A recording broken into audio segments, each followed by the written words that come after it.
Congratulations to you and your guys. CAA win number one in an exciting fashion, 27-24 win up at U Albany. Talk about the significance of getting that first CAA victory and especially the way you got it. I tell you, we needed this in probably the worst way, just as a confidence builder. Some things that everybody goes through, injury bugs, things like that, but things that we've gone through to get to this point. To come away on the road with a win was big for our guys, big for the program, and kind of gave us some juice again. Certainly a number of big plays to lead to that. You're down 24-17 going into the fourth quarter. Let's start with just the strip sack that Dedrick Walker was able to get to set up that field goal. Yeah, we had given up two turnovers prior to that, and both of those led to touchdowns, which led to the 24 points. And that was a big play by Dedrick, got us the ball back into their territory where we're able to tie that game back up and kind of set ourselves up and for a good solid finish. It was good to score points in the second half. We had gone a couple games without doing it, but it was really good offensively after we made the change of quarterback to get some points on the board, and Rich Dosakal went in and delivered. Yeah. Question from Mark. More Mark. Chris, was at the game on Saturday and saw Michael Grant get stretchered off, unfortunately. Can you offer any update on how he's doing, please? Yeah, he's doing just fine. Texted with him last night. I don't know. I'm not sure he even saw the receiver. I think he was gearing up to tackle the quarterback, and the fly motion kind of surprised him. And it was just two high-speed jets hitting each other in the night. And but Michael's doing fine now. I appreciate the ask. Yeah, I mean, how scary is that as a coach to see one of your players get put on a backboard like that and be taken off the field?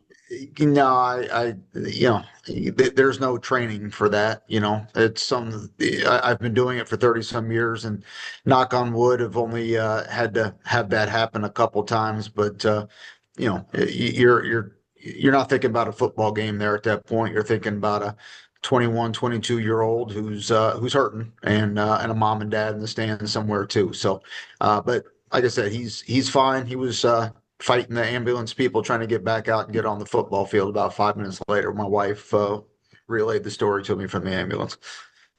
Thanks for the time. Yep.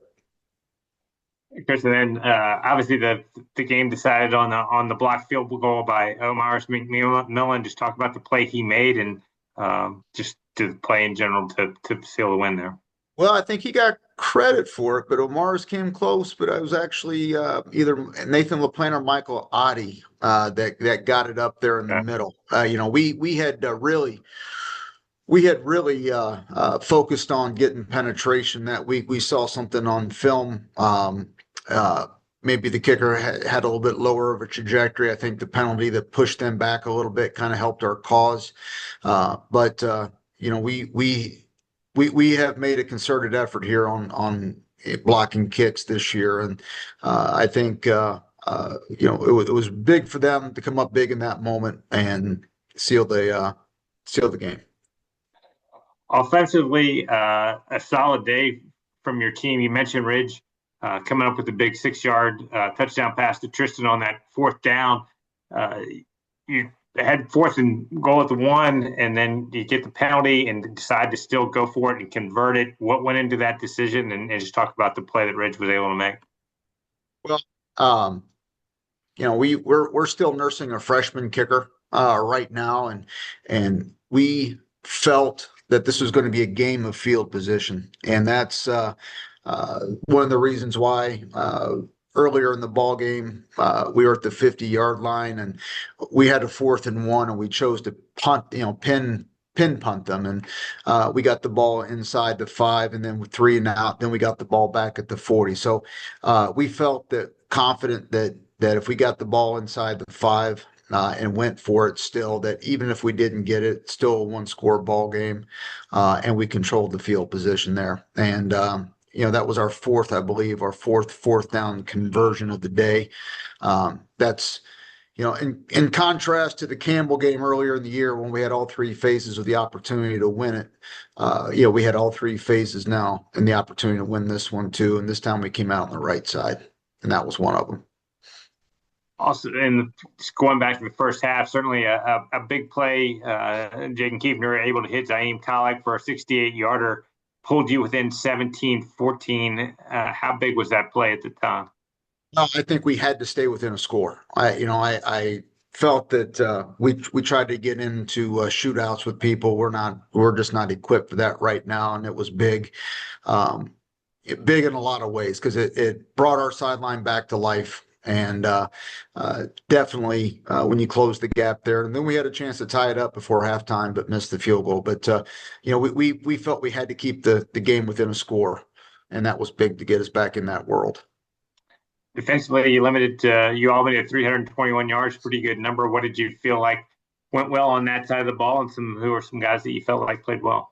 Well, I probably the entire defensive front. I felt that we had made a concerted effort on run defense this year and had some success. We took it on the chin last week against Monmouth, obviously, and it was good to get back. I want to say we held them to less than 90 yards rushing, which we felt we had to do. Um, but it's the guys who played very well up front.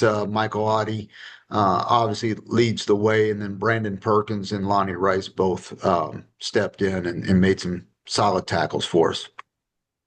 Saturday, your final home game of the year, which means senior day. Just talk about that group. Yeah, in today's world of college football, I don't know what a senior is anymore with these seventh, sixth, seventh, and eighth year waiver guys. But it's the guys that are walking out right now for the most part are the last remaining guys from our NEC recruiting classes, and they've seen a tremendous amount of change, and they've been through a roller coaster of a career. When you think about COVID, when you think about all the change in conferences that we've had, and just the building process that where Bryant football is right now to where we were when they came in as wet behind the ear freshmen. And I can't thank them enough for their contributions and what they've done for this football program. And it's gonna be tough to watch them go. We ride or die with them here in the last 4 years and 5 years, in some cases six. But it's gonna be tough to see them go. You guys faced quite a challenge in a pretty hot New Hampshire football team that's coming off that big win over Monmouth. As you've started to sort of dive into New Hampshire, what impresses you about them? Yeah, I think you hit the nail on the head. I think they still have playoff aspiration hopes. I think they've got 2 games left in the season to try to get to that magic eight win number, and they are hot right now. They did something that no other FCS team could do last week, and the way that they played Monmouth. So we know they're coming in hot. Their quarterback is special, in my opinion. I think he can hurt you both with his feet and with his arm. I think Ricky does a great job up there. I know that they had a complete turnover on their defensive side of the football, but they're starting to click really well right now. They appear to be pretty injury free for the most part, and they've had a lot of guys get a lot of experience. They play a lot of guys too. I think that helps too. They play a lot of guys, but they are riding fire in a bottle right now, excuse me, lightning in a bottle right now, and they are on fire. So we know that we have our work cut out for us. All right, Chris, thanks as always for the time here this morning, and look forward to talking again next week.